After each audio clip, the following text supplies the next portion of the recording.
it is Wednesday night, so we're a day later in the week than we normally are, but I'm Lindsay. I'm Amanda. And we are two moms and teachers who love getting together to talk about spooky stuff with you. So we'll start with what's haunting me and you and Amanda off I want to say camera, but no, off mic. Just Amanda just said you go first. So my mama, she messaged me using Facebook Messenger today. Hi, I wanted to tell you about a lady that's in my book club.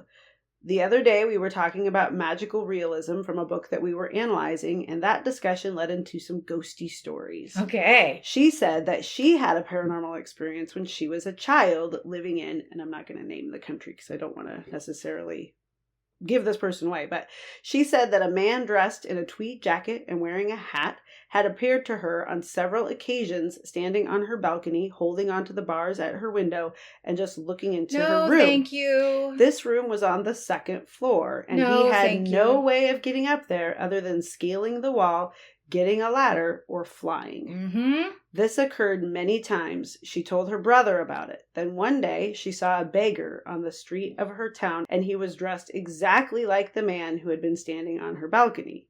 She said he wasn't really scary, but she has no idea who he was or if he was even mortal. When I told her about your podcast regarding the Hat Man, she and her brother both had to hear it, so I gave her that episode. And then she gives me the woman's name in case that person reaches out to us to comment on something. Wow. Yeah. Wow. I mean, it sounds a little different than that man we talked about with your friend, Mm-hmm. but that's a crazy story. There's so many movies like that where something like flies up to your window, like vampire movies. Yeah, and it's always a hard pass for me. Hard pass. It's terrifying. It is scary. Yeah, but in my house, my bedroom is on the ground floor, and so, but it's still a little higher off the ground than like a typical person's height. But I often think, like, if I see a face in the window, and dear God, I don't want to see a face in the window, but if I do, at least I know it's probably not paranormal. Like, I can at least tell myself that is not something floating outside my effing window. That is either a living creature or I just don't have to think about it. Like, yeah, it's just a robber. It could still be Bigfoot, and I hope it's Bigfoot. But it's probably just a prowler, not somebody of the immortal realm. Right. It's fine.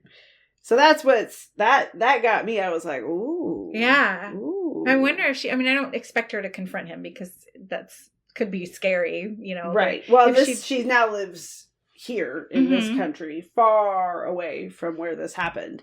But it'll be interesting. Yeah. I'd love to know if she listens to this podcast, which probably she won't because she just listened to that one episode. But I would love to know if she or her brother have experienced it here. Right. Since. Right. After they think about it for a while. Weird, right? Yeah, super weird. That was a good one. So it's your turn to share a story this week. It is my turn. And I hope it has nothing to do with things falling from the sky. Well... Oh, great. It's not meat or chopped up jellyfish. I posted your husband's text on Facebook. Oh, you did? Oh, that's funny. Her husband texts after that episode, and he's like, "You've scared every jellyfish." All the jellyfish are hiding for their lives. Well, you can decide if this is something that falls from the sky. This is a story that inspired me. You know those videos that are being released by the government of these like circular sphere things that they've caught them on video moving really fast? UAPs, UFOs. And explained this. When I saw those things coming out in the news, I was reminded of this story that I heard a really long time ago. It's called the Betz Sphere. Have you heard of the Betz Sphere? No. Okay. But I see they get these things all the time on or have gotten them all the time on the SW Ranch. Like just these little spherical orb-looking craft of some kind, like unexplained, flying around in and out of the mesa, the ground, around in the sky, and coincidentally or not coincidentally appearing when they do different tests and rocket blasts and things like that. And it's like, what the heck? I know. What is this? I have a personal hypothesis that this could be related, but that's not based on it. Like, I know nothing about anything in the world. So well, that's not true, but that was a real sweeping statement. I know nothing about anything in the world. I'm a highly qualified educator, though. They seem similar enough where I could be like, oh, maybe that's the same thing.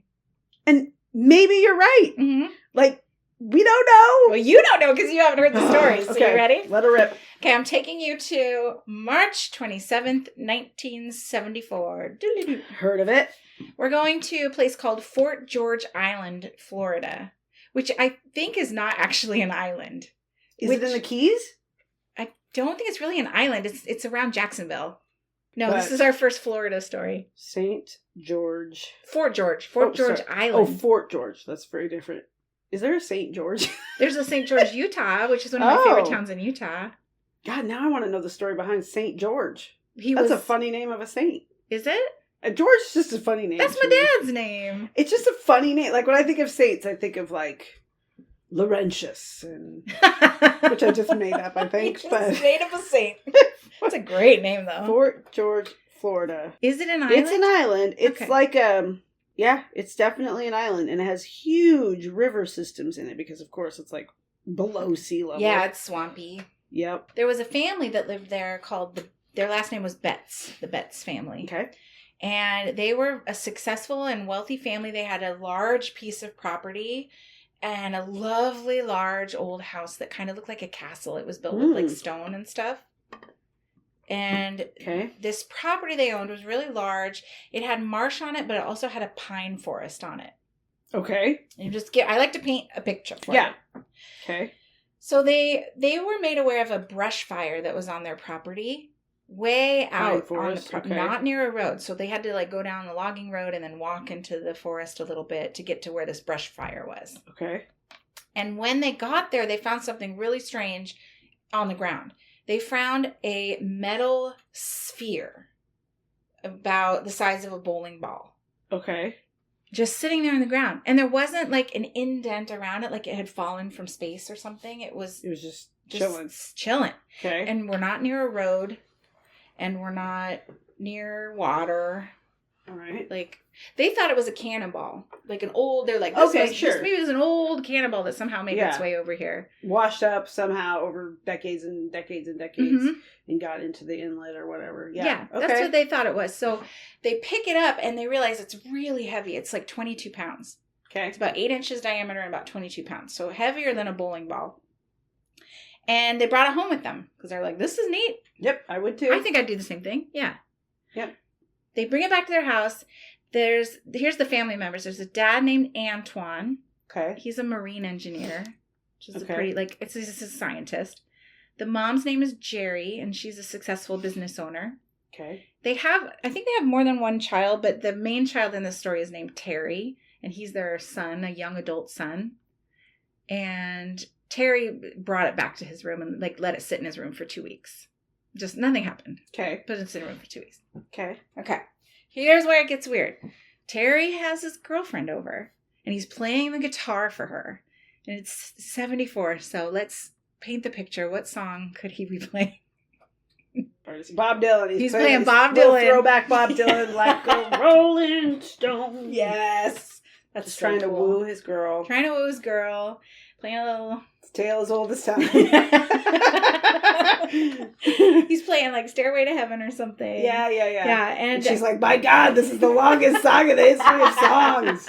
Just either kiss me or get out of here. I've had a boy play guitar for me when I was young. Oh, yeah. So sweet. Yeah. Yeah, we all fell for it. Yeah. It was like idiots. What is it? A boy with a guitar. There's something in our biology that's like, that's hot. That's a tip. That's a tip for you boys. Listen. Right. Get a guitar. Yep. All right. He's playing music. He's playing things. Nothing happens with the sphere, but then he hits some chord that the sphere reacts to. When he plays this chord, the sphere it just like begins to vibrate and make a throbbing noise.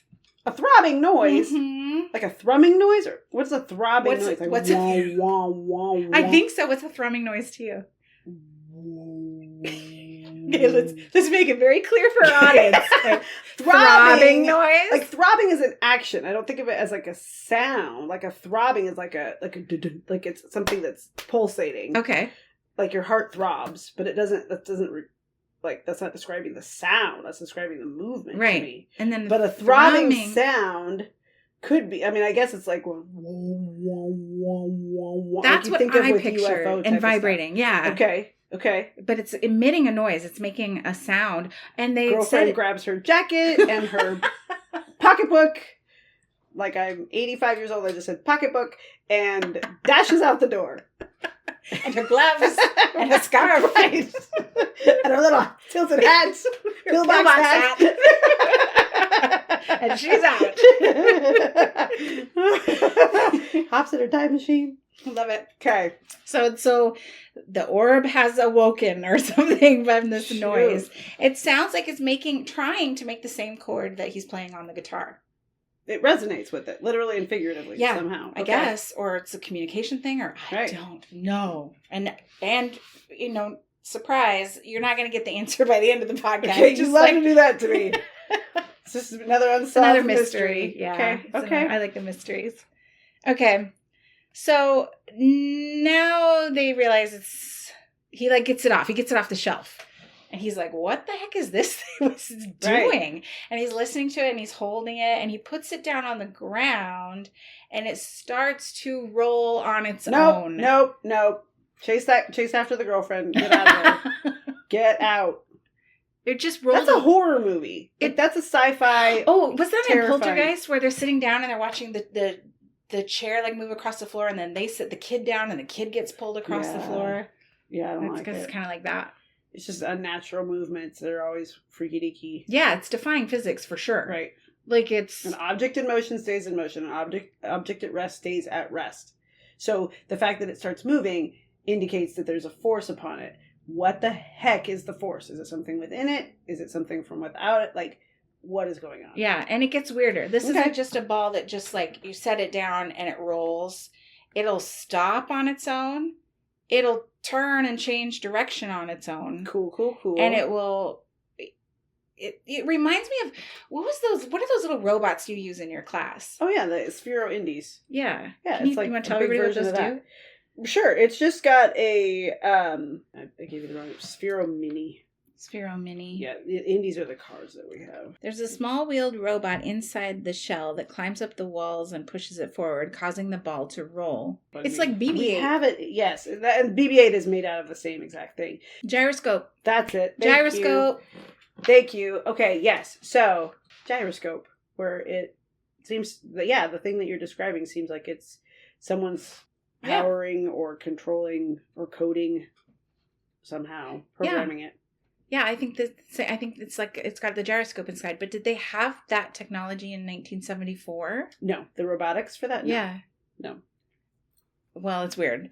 So this is what we didn't. We didn't. Somebody clearly did. Yeah, and so that is how weird it moves. So now the Betz family, obviously Terry's shows it to his family, and the family gets interested, like anyone would, and they start doing their own kind of experiments to learn more about the ball.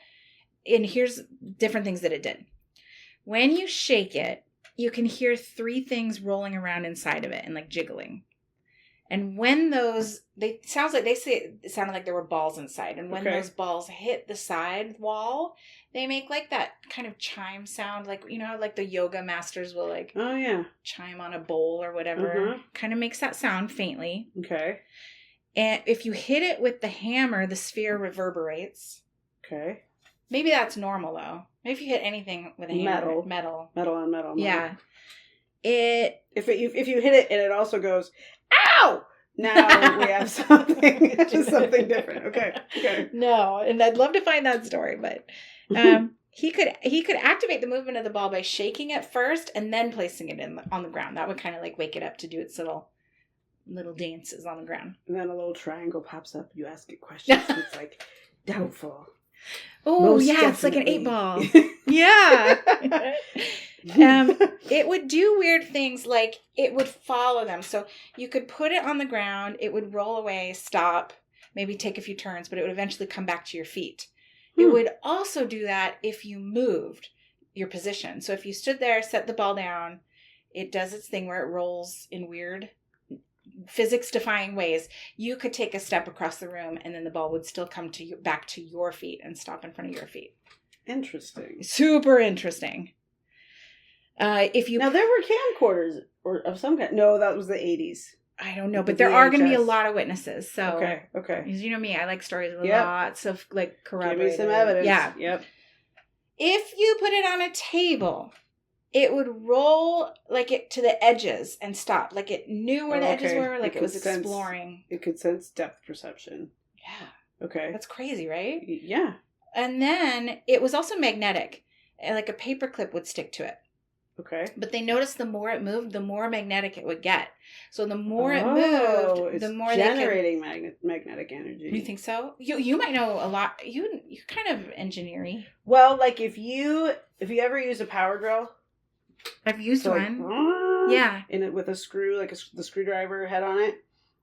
If you can create magnetism. Like have you ever experienced that where you drill metal into metal? Oh yeah, and then you take it and then stuff metal will be magnetic toward it. So that's from that, like the metal on metal like friction can create that polarization, which is pretty wild. I didn't know that. I knew it kind of created a heat, and I know that like the screw will stick to it. Another type of energy. Yep.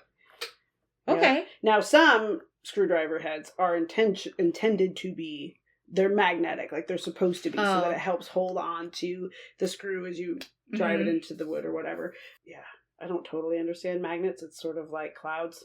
Yeah. I kind of get it, but it also sort of blows my mind.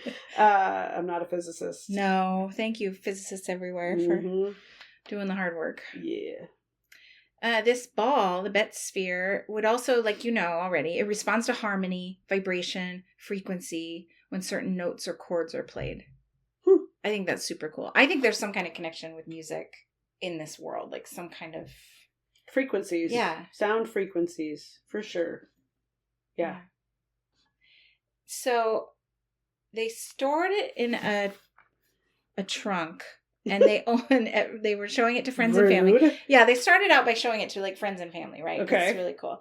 And they referred to it as a Mexican jumping bean.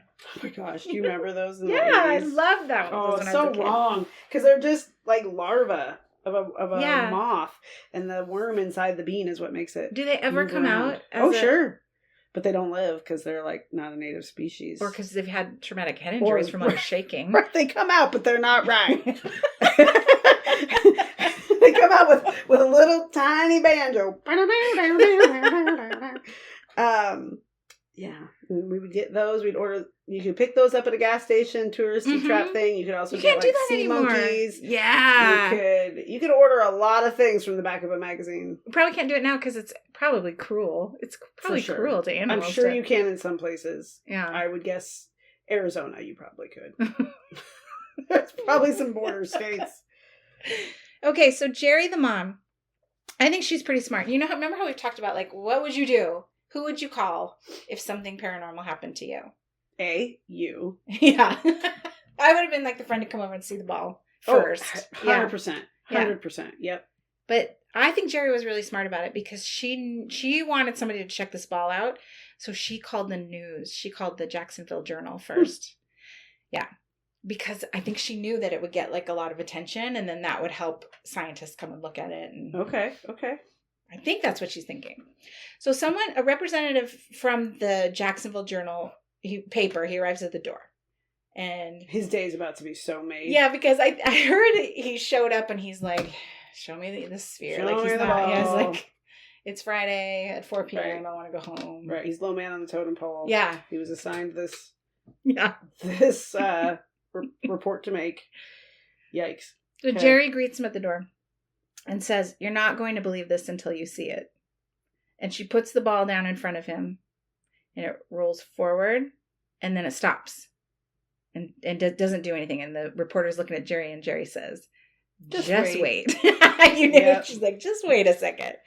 And then about a minute later, the ball turns, rolls another direction, stops, turns, rolls another direction, stops, turns, and then makes an arc and rolls back to in front of the journalist's feet. Yep. Yeah. And in 1974, that would have been that guy would need a new pair of pants. Yikes. That'd be amazing to see. Amazing. Yeah. Be amazing. But then as a But if it reporter, like, happened what now, questions do you even ask? Like, yeah, I don't know. where There's did an you find article on it. Yeah. How long have you had it? And that's the extent of what I have to ask, because everything else I want to know is not explainable. Yeah. That's cool. It is cool. But I think that if it happened to us now, I'd be like, okay, who's got the Sphero? Where's the iPad? Where's the Sphero? And there's the BB-8. Yep. Come on. Because we have that technology now. Yep. But yeah, at the time it was crazy. So more journalists come after this article comes out. Like Florida Times, the local TV news, the radio. It even gets international attention from news stations. Yeah, because in the 70s, in this time, there was a lot of like UFO reports. And weird and we stuff. Had the Cuban Missile Crisis. Yeah. And then we had, and we landed on the moon. And there was a lot of space race stuff. Like, Yeah. So it was getting a lot of attention.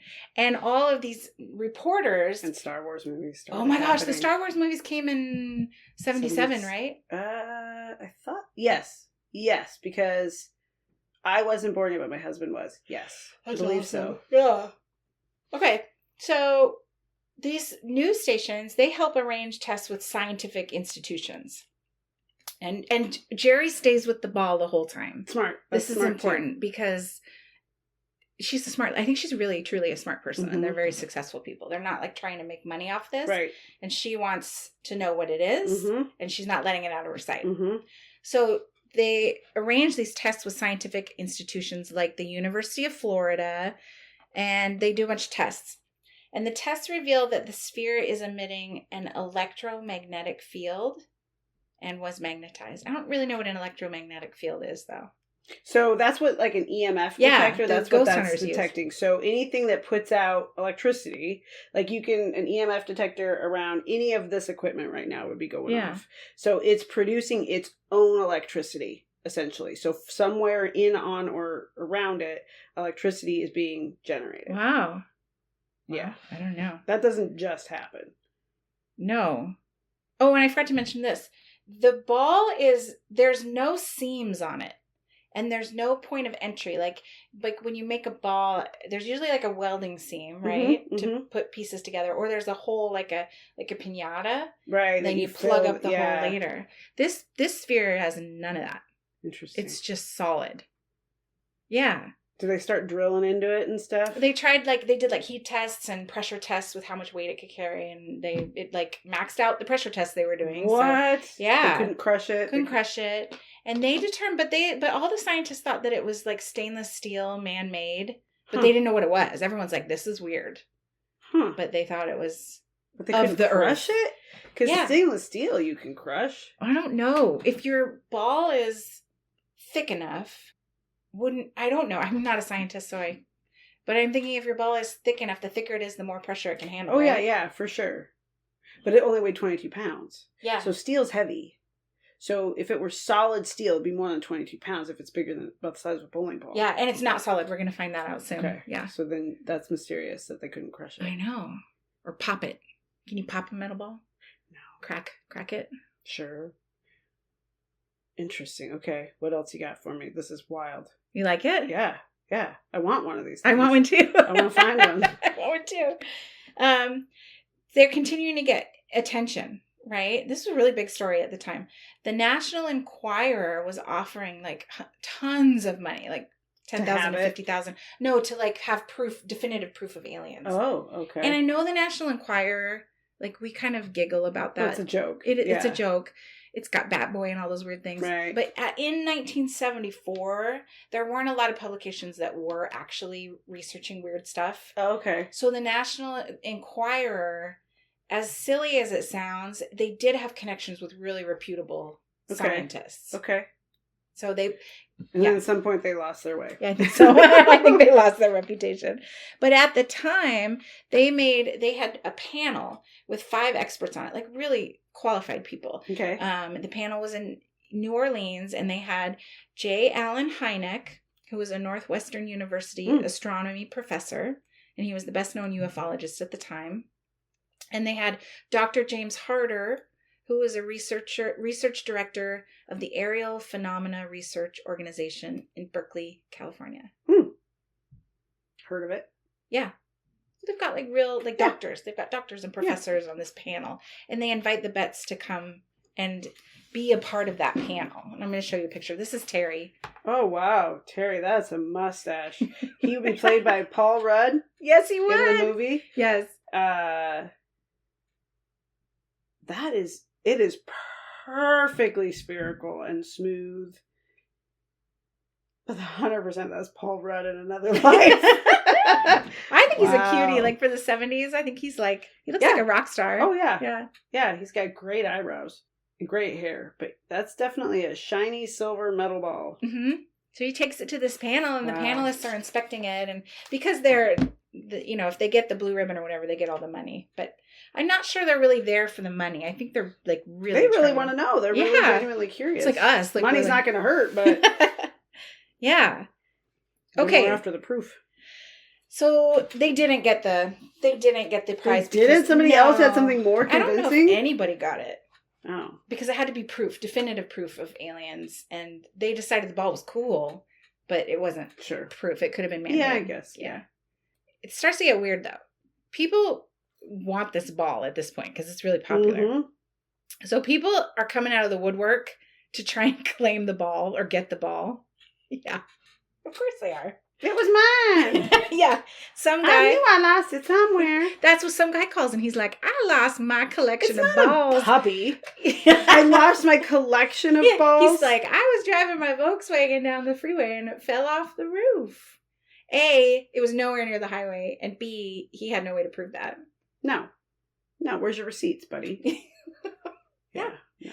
And why would you have it strapped to the rounded roof of a Volkswagen? Of a Volkswagen. I didn't think of that, but you're right. Why would you put a sphere? Why would you tie a sphere to the top of your rounded roof? Again, not a geometry wizard, but I do know that seems unwise. You are a genius, actually. I love it. Amanda said so. There's my definitive proof. All right. So, and then people came by the house. They were getting a lot of attention at the house, and people were trying to buy it for like hundreds of thousands of dollars. They were making really big offers. The U.S. Navy gets involved. The U.S. Navy offers to test it for safety. Right? They're like, let's make sure it's not a missile. Let's make sure it's not a bomb. Yeah. Yeah. But Jerry was Jerry the mom. She's very like controlling, protective of this ball, and she wasn't feeling great about them taking it. Yeah, no, don't give it to the Navy. Feeling super trust. She did want to know if it was a bomb or not. Sure. Well, yeah, but it seems like we're a little past that, Jerry. Yeah. Like, if it was gonna destroy your family, it would have done so by now. Yeah. Well, they had negotiations. And the Navy convinced her to let them take it for tests, but they promised her that they would bring it back. All lies. Yeah, so... I already know there's no way they're giving that thing back. Yeah, this is where things start to get a little bit weird. And I'm going to go into the weirdness a little bit, but if you want like the full story with interviews with the family members and everything, I'm going to recommend my favorite podcast. Oh, okay. Astonishing Legends. They have 4 episodes, each 3 hours. They've got interviews with the Betz family. Listen, they're doing it. Yeah. They're doing the podcast thing. We're dabblers. We're dabblers. You listen to us for and then we send you to Astonishing Legends. Yeah. They give us nothing. But I love them. I love them so much. All right. So the U.S. Navy takes the ball for testing, and they came back with like a report. They did return the ball, by the way. Was it the same ball? Was the ball changed? They returned the ball with a manila envelope that had x-rays inside. Yeah. And I'm going to show you the x-rays in a minute, but this is what they said. So their statement was, it's not explosive. You don't need to worry about it. They said it was a ball bearing. No, it's not. Get out of here. And they said it only moved because the Betz's house was old and had uneven stone floors. The government treats us like we're stupid. Did they miss the part where the dudes from Berkeley tested it? Right. And that other guy who's like the leading ufologist and astronomer, you didn't think they'd go, well, let's just see if there's a slope in your living room? Right. They would have thought of that. Idiots. They treat us like we're idiots. They're the idiots. And what kind of slope stops a ball, turns it, moves it, gives it an arc? Right, yeah. Woo! Just a perpetual motion. Oh, but by the way, everyone's going to stop it completely and start it from nothing. Yeah. No. No. Yeah, so they didn't buy that. They also said that they didn't have the ability to x-ray it, and they wanted it back so they could send it to a better facility with a better x-ray. So they said they didn't have the ability to x-ray it, but they sent x-rays when they returned it.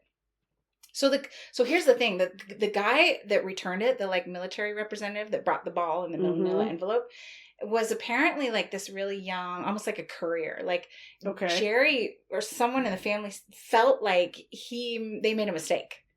Like they returned the ball. They actually returned the ball and the x-rays that they said they didn't have. And they weren't supposed to give And maybe x-rays. they weren't supposed to. Huh. So Jerry did get the ball back though. Yeah, and some bonus x-rays. What's in the x-rays? You ready? Yeah. It's one of those worms from the labyrinth. Oh my gosh, that'd be so cool. That's what I'm picturing inside there. There's 3 of those because you said it when it hits the side. Come inside, meet the missus. So cute. That'd be amazing. I want to find that ball. I'm going to show you the x-ray and you can tell everybody what you see. Weird. So interesting. It looks like when you like candle an egg. And there are 3 at the very center. So there's different sort of shades of gray within. So it's almost like it's hollow inside. Okay. Or there's like layers like a gobstopper or something. There's like, yeah, it kind of looks like layers or like it looks like a super, super, super fuzzy, blurred out picture of an eyeball. And at the very center of what would be like the iris, is that the color part? I don't remember if that's the color I of the never black. remember. But it's like it's got 3 little pupils. There's 3 little different dots. sizes. Well, or at least 2 sizes. I think it's 3 sizes. A larger, a significantly smaller, and then one that's either the same size as that or just a fraction of a bit smaller. And they're all kind of on this right in the center of the mass and on a little diagonal about like, I don't know, centimeter. In the size of this picture, which is like an 8.5 by 11 piece of paper, it's like looks like they're about a centimeter apart. They're in a straight line. Yeah. Yeah. 3 things. 3 things. Remember Jerry objects. said when she shook it, she thought there were 3 little balls inside? Looks like there's 3 little balls inside. But the middle one, they speculate. So the one in the very middle is kind of fuzzy, like something like it's not like round. It's not right. Like they think maybe whatever this was is broken, and it has something to do with that thing in the middle. So if this is that same object that we've been seeing in the military videos that can fly, maybe this one's broken. And that's why it's just chilling on the forest floor. Maybe. I have no idea. I make everything up, but it sounds good to me. There's also, this is really hard to see. There's some other pictures online that like change the lighting and stuff, but there is a straight like metal wire coming out of that central sphere. Can you see it? Kind of. It's really subtle, but there's just like a straight, I can't see it at this angle. There's a straight metal line or metal wire just coming out. Interesting. Kind of in the okay. I know. But why is it moving around independently? I don't know. And could that possibly be gyroscopy? What you're seeing in here? I mean, maybe, but also the gyroscope, like the gyroscope within our iPads and cell phones, it works when we tilt it. So it is moved by a force upon it. If there was a gyroscope inside of this metal ball that had no robotics attached to it, no remote control, it wouldn't just go without a force upon it. Like, could there be something on the inside, though? A motor or something? Yeah, but that technology at that time, I don't think existed. And you're not seeing anything on the x-rays that would indicate any kind of engine, motor, right. Computer. I mean, they had computers that, at this time, the dawn of the computer, but not that small. Yeah. I mean, computers at that time were still taking up entire rooms. That's true. That's true. I mean, this is amazing, whatever it is. Uh-huh. Okay. But they still couldn't get into it. They can't drill into it and crack it open, and that's the most mysterious part of it to me, is that they couldn't get inside of it. Right. Right. There was nothing that could penetrate that. I mean, we have stuff that can drill into all kinds of gemstones and rock and geology of all kinds, but they couldn't get into that. So it's some sort of alloy. So it's a mixed metal of some kind. Could you shave it down eventually? Like you could shave. I don't know. Metal, I don't know. right? I don't know. Doesn't sound like it's penetrable. I would assume the Navy would have tried that, right? I think so, but wouldn't you try to puncture it as soon as you figured out it's not explosive? Yeah, I'd be drilling into it. I really don't know. Is the Navy like our scientific head of our military? I don't know what the Navy would have. I don't know who would have a lot of technology, but I was thinking more like CIA, FBI. Like, I don't know that Navy. I think they all have some testing equipment. Yeah. I would like to learn more. Remember, it's not an educational podcast. Nope. Unless you educate us. So tell us how that works. Okay, so the family's starting to get paranoid now because they had that weird experience with the military saying we can't do x-rays, we want it back. But yet, here it is. Yeah. And Astonishing Legends goes into way better detail about this, but Jerry thinks that her home is wiretapped. She has some weird incidents where she thinks like they're tapping her. There's strange official people like coming around to the house and poking around, like men in suits, men in black. I don't know. Like weird stuff's happening, and she's starting to get kind of paranoid. Time to move. Yeah. And she's continuing to take it around and like get it like looked at and tested and shown it off by people, and she's getting a lot of attention. But at some point, Lindsay, it happened. It got stolen. The ball was out of her sight for someone testing or something. She let it out for a second, and she got it back. But after getting it back from in this incident, it never moved. She claims it never moved again. They killed it. I don't know. Maybe someone swapped it with a replica. Oh. Maybe someone killed it, destroyed whatever was inside. I bet they swapped it. Did she ever have the replica x-rayed? She says that she was going to x-ray it on her own. Yeah. Yeah. And I can't remember if she did or not. But they kind of dropped out of the public eye at this point. Sure, I probably would too. And I have a theory, and I could be totally wrong, but I wonder if she made up the story about it not moving again to protect it, to just be done with it, to just be done with all the attention and. Yeah, not a bad idea. Yeah, and the creepiness, right? Like people are coming around her house and. She thinks her phone's tapped, and they ended up... Isn't that sad? That the creepiest part of the story is the human intrusion. Not this mysterious, potentially alien object that could have been a bomb. None of that. She was not creeped out or bothered by any of that. Yeah. Human beings invading her privacy, invading her space. Right. Being shifty, shisty weirdos. Right. That's where she got upset. Shame on them. Yeah. Yeah. Man, that sucks. People just want answers. Like, let's just be straight up honest, man. I don't get it. I don't get it either. Why do you gotta be shifty and shady? Like, just say, hey, if there was one of those things in the woods, we'd love to know if there's more. Would you mind if we know this is your personal property? Could we pay you to come out here and bring some equipment and do some like, just be on the up and up. Yeah. Treat people with dignity and respect. It's not hard. I know. And you'd be amazed what you get back for it. The only thing I can think of is, like, I do believe that our military should keep some secrets from the public, like, for safety. Sure. But I always feel a lot of the time with these stories, I'm like, why can't we know that? Like, just tell us. Right. Why can't we know what this ball does? Right. What it is. If it's not dangerous. If it's not really a security secret. I don't know. But they moved. The family moved. And nobody knows where the sphere is now. It's either with the family or they have a replica and the original's with someone else. But it hasn't like popped up again. Interesting. So yeah, and that was in the 70s. So I wonder if any of them are still alive. The kids, the grandkids, whatever, future generations. Yeah. Well, the family just did an interview with Astonishing Legends a few years ago, but they said it was their last interview. Because they trusted those guys. Those guys do really good research and reporting. So they were like, we'll do one last interview with you guys, and then we're done. Fair enough. Mm-hmm. Well, I'm sorry, Betz family, for the intrusion and invasion, and I really applaud your tenacity and trying to figure it out. And I'm glad everybody seemed to be okay.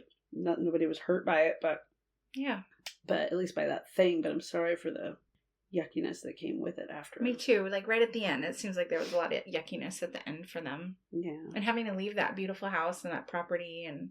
Yeah. Lame. Mm-hmm. But I still want to know what it is. And I want to know if it's related to those things that are floating around that they're catching on camera. Yeah. Could be. That's the end of the story, Linz. I don't know. So if you found something like that, what would you do? Would you just be like, that's freaky weird? Would you turn it in? Who would you tell? Like, besides me, obviously, I would tell you. But would you go to the police? Would you go to the news? Go to the police. I don't think I'd go to the news either. But I do think I'd take it to scientists. I think I'd go to the University of Washington. Yeah. Start there. Yeah. Like a local scientist that you can kind of trust. Yeah. There is, like, the money element, too, though. Like, scientists don't just work for free, I'm assuming. Sure, like, sure. They have to have funding to do the tests to find out what it is for you. Yeah. Yeah.